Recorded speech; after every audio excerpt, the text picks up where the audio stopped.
Hello everyone and welcome to Public Health History. I didn't want to miss the opportunity to end 2025 without recognising the 50th anniversary of an important but now largely forgotten public health document, Health by the People. Before looking at the document itself and why it mattered, it is worth jumping back to the post-war period to consider what was happening in public health at the time, and how broader global political debates were shaping ideas about health, development and progress. Following the end of World War II, there was widespread optimism that significant advances in global health, the end of many endemic diseases, and big jumps in life expectancy would soon be realized.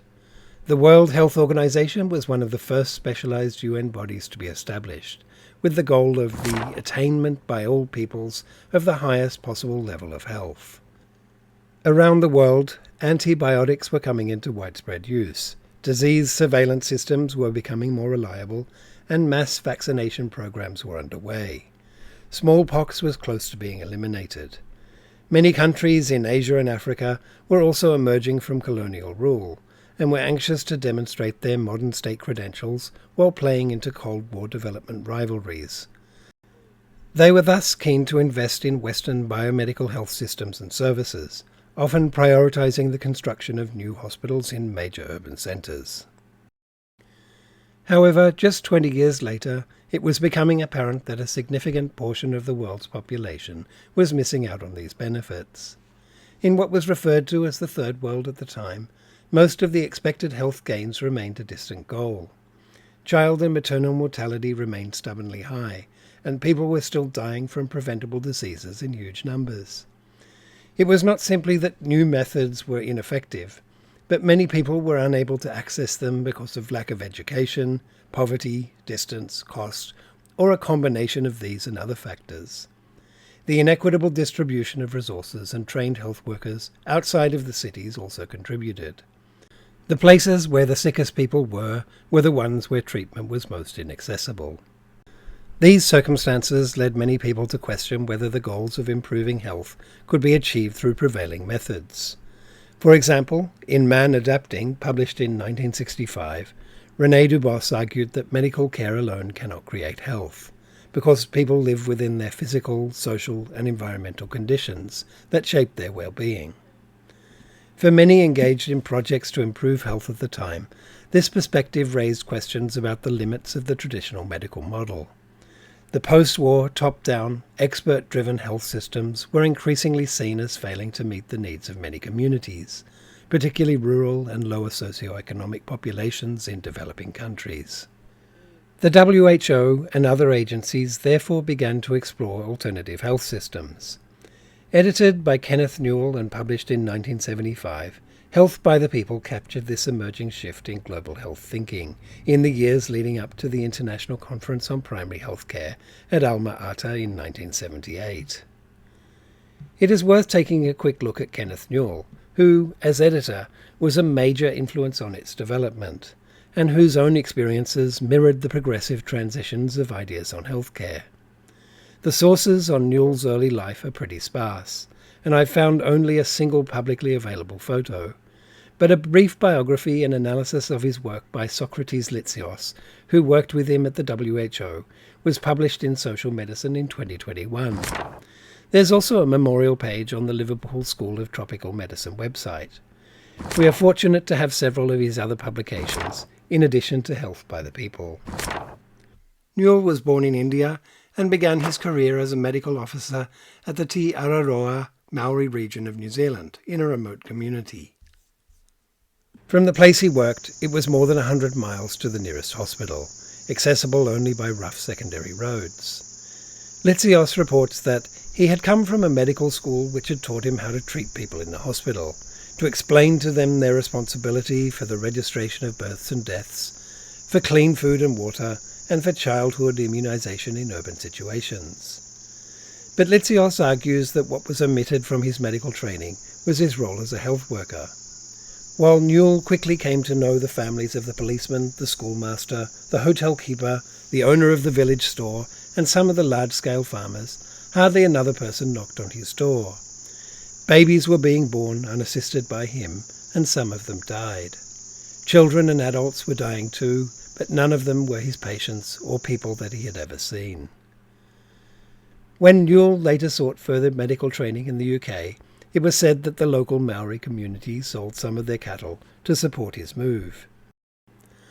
After his early work in New Zealand and the UK, Newell took up a 2-year assignment as a WHO epidemiologist in Indonesia. That experience shaped his critique of policies that pushed all pregnant women towards hospital delivery, even when it wasn't necessary or practical. From there, he moved to Colombia for 5 years to serve as Director of Field Studies at the International Center for Medical Research and Training in Cali. It was during this period, in 1967, that Litzios first met him. The roots of health by the people, Litzios argued, are clearly in evidence in this account of his experience. These combined experiences in remote New Zealand communities, in Indonesia and in Colombia, led to Newell's interest in the organisation of health services, community-level care, and the broader social factors that influence people's well-being. They laid the groundwork for the approach he would later bring to his work at the World Health Organization. Decisions in health, Newell later argued, involve value judgments about dignity, participation, rights, and the broader realization of well-being, rather than simply clinical outcomes. Other reports from the early 1970s showed a realization that importing the Western medical model into developing countries was failing to meet most people's health needs. In his often cited 1978 paper, Selective Primary Healthcare, The Counter-Revolution, Newell pointed to the growing criticism of malaria eradication programs in the late 60s and early 70s as an illustration of how narrowly biomedical, disease-focused strategies were failing to deliver genuine health benefits. By the time Newell joined the WHO as a staff member in 1967, and especially when Director General Halfdan Mahler appointed him to lead the Division of Strengthening Health Services in 1973, Newell had already come to believe that a strict health sector approach is ineffective. The realization that improving health would require something more provided the intellectual and practical foundation for the 1975 WHO report, Alternative Approaches to Meeting Basic Health Needs in Developing Countries, for health by the people, and ultimately for the primary healthcare movement that followed. So let's now have a closer look at the Health by the People report. Health by the People comprises 10 case studies, highlighting the emergence of innovative practices occurring in the 60s and early 70s, such as community health workers, grassroots primary healthcare, health volunteers, and one of the earliest application of the term determinants of health. Some of it drew on earlier case studies from alternative approaches to meeting basic health needs in developing countries, which had been commissioned by the UNICEF-WHO Joint Committee on Health Policy. Newell took some of these case studies from this publication and added additional ones, asking authors to include extra details on how transformation was achieved. There are 3 types of studies in the volume, each with a different area of focus.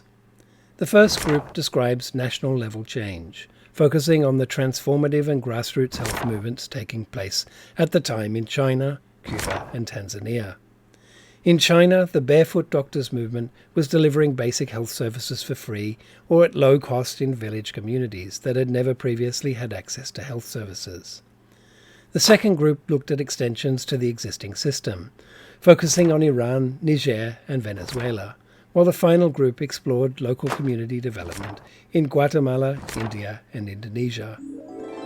As Cueto later wrote, Newell's Health by the People showed that through case studies, meaningful improvements in health depended not just on treating disease, but on understanding communities, engaging people directly, and supporting the broader conditions that allow well-being to be realized. In the introduction to the volume, Newell writes of health inequities facing rural populations, and of the apparently intractable issues facing many communities, such as lack of accessible and affordable health services, high child and maternal mortality, and endemic and epidemic diseases. It is very easy to throw up one's hands or to shut one's eyes to these sights and sounds, he said. If one uses the most simple arithmetic to add up all that is needed to counter the worst of the evils, it would appear that there will never be enough resources. There appears to be no starting point, no proper way to start. However, rather than give in to despair, he argued that we need to start looking at some of the transformations that were already taking place at the time. Individual groups and some states have tried to approach the problem from a different direction. Some have tried to extend services, including health, outwards towards the villages. Some countries have tried to face the total problem by an interlocking series of political, economic and social measures. Some individuals have tried to build upwards and outwards with the villages, using health benefits as trigger mechanisms or consequential benefits of change. Health workers and health service techniques have frequently played an important role in these endeavours. The studies are written in a personal style, encapsulating the experiences of the authors and communities in transforming health systems while exploring the new language and concepts required to better meet the needs of the people. The experiences of two doctors and their role in transforming rural health in Solo, a town in central Java, Indonesia, provides an example of how providing low-cost and accessible health services alongside grassroots community development can help to address local health concerns. Doctors Victor and Ruth Siddle jointly authored the China chapter, which focused on the transformation of the Chinese health sector following the communist takeover in 1949. While the Barefoot Doctors movement in China was genuinely transformational in bringing healthcare to the huge rural population, the document brushes over many of the excesses of the Cultural Revolution that were becoming evident at the time.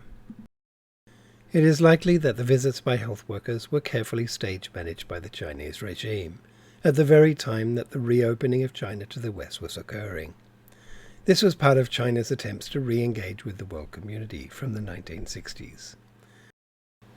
The Chinese model for healthcare remained heavily state-centric, and community decision-making was permitted only in very limited ways. The very rosy account in Health by the People gushes about the achievements, and indeed it was an enormous achievement, but it ignores the very heavy social costs the Cultural Revolution imposed on the people. As Cadets and Stanley Parker argued later, the face of benevolence that the PRC was displaying on the world stage was often contradicted by what was occurring domestically, behind the scenes, with the marked state enforcement of these many same health policies. They analysed the World Health Organization's adoption and global promotion of a model for universal healthcare, using healthcare integration that was only able to be delivered through the often brutal enforcement of the state. And even as the WHO was moving towards a community-based rural health model, following Mao's death in 1976, China was moving away from this towards embracing state-based capitalism, and moving the emphasis away from rural health. Rather than exercises in capacity building and community decision-making, these were demonstrations of state power. So we can see that, despite the best intentions of the Health by the People authors, advocacy was being prioritized, even when that meant leaving out uncomfortable truths. In the cases of Guatemala and Solo in Health by the People, David Legg argues that the authors glossed over state-sponsored violence. This includes the overthrow of the Sukarno government in Indonesia in 1967 through a US-sponsored coup, and the subsequent massacres of hundreds of thousands of people. The Suharto government that followed later implemented a massive health volunteer program that still runs today, which might be considered the kind of outcome we would hope for from Health by the People. While on the surface it engages participatory health workers on a massive scale, it has always been centrally planned. Basic care and prevention were depoliticized, and the social determinants of health, such as poverty and inequality, were seldom addressed. Instead, they reinforced certain models of citizenship, social order, and state presence in everyday life. This doesn't mean that they were ineffective in improving health, but it does mean that those health benefits were those permitted by the state. As of 2025, it is now 50 years since Health by the People was published, and it is worth considering its significance at the time and its legacy now. In the conclusion to the volume, Newell is careful not to turn these experiences into a model or a blueprint. As he puts it, no one of the approaches described can be regarded as a complete answer. What mattered to him was not replication, but the fact that these were attempts to start somewhere.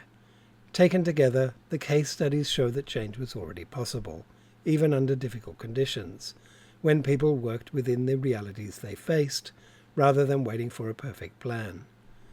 Some of its central ideas, such as village health workers described in the Niger chapter, have been effectively adopted by many countries. Decentralized health services, community participation, and intersectoral action have also become more common. It is also worth considering the role of myth-making in social movements, and how it can contribute to uneven outcomes, even when the goals themselves are worthy. By myths here, I don't mean stories that are untrue. I mean stories that are more than true, narratives that take on a life of their own and, over time, crowd out alternative pathways and ways of thinking. The myth-making around Newell's life and around the case studies themselves works in this way. Again, not because any of it is false, but because it creates a sense of inevitability about his pathway to the role. In doing so, it smooths over uncertainty, doubt and missteps, and plays down the complexities of how these ideas developed. The case studies in Health by the People tell powerful stories of change, but they are also selective stories. They focus on what was possible, not everything that was happening at the same time. Political repression, violence and coercion often sit just outside the frame. This doesn't make the accounts false, but it does make them partial. The problem for Health by the People wasn't simply that these case studies left things out. It was what they left out. By sidelining power, coercion and political conflict, Health by the People presented a vision of participation that was both morally strong and politically weak. While this made it inspiring, it also made it vulnerable. When global politics shifted in the late 1970s towards Reaganism and Thatcherism, and donors began demanding efficiency, measurability and control, particularly in the form of structural adjustment policies, the Health by the People vision had little protection. It could be downsized, reinterpreted or replaced, as indeed it was, not because it was wrong, but because it had never fully confronted the political conditions and forces that generated the issues it sought to address. The contents page of Health by the People also contains countries that were definitely not compatible with Western funding priorities toward the end of the Cold War. In his obituary in the British Medical Journal, Newell is described as a man with a hearty chuckle. He had the gift of spinning memorable yarns out of his experiences and was a bon viveur, relishing good food and wine. His limitless enthusiasm, incisive thinking and love of life made him a stimulating colleague and a good companion. I plan to explore these issues over the next few years, heading into the 50th anniversary of the Declaration of Alma-Ata in 2028. Thanks for listening, and don't forget to hit the like button and subscribe to this channel. I plan to have another video up in a couple of weeks.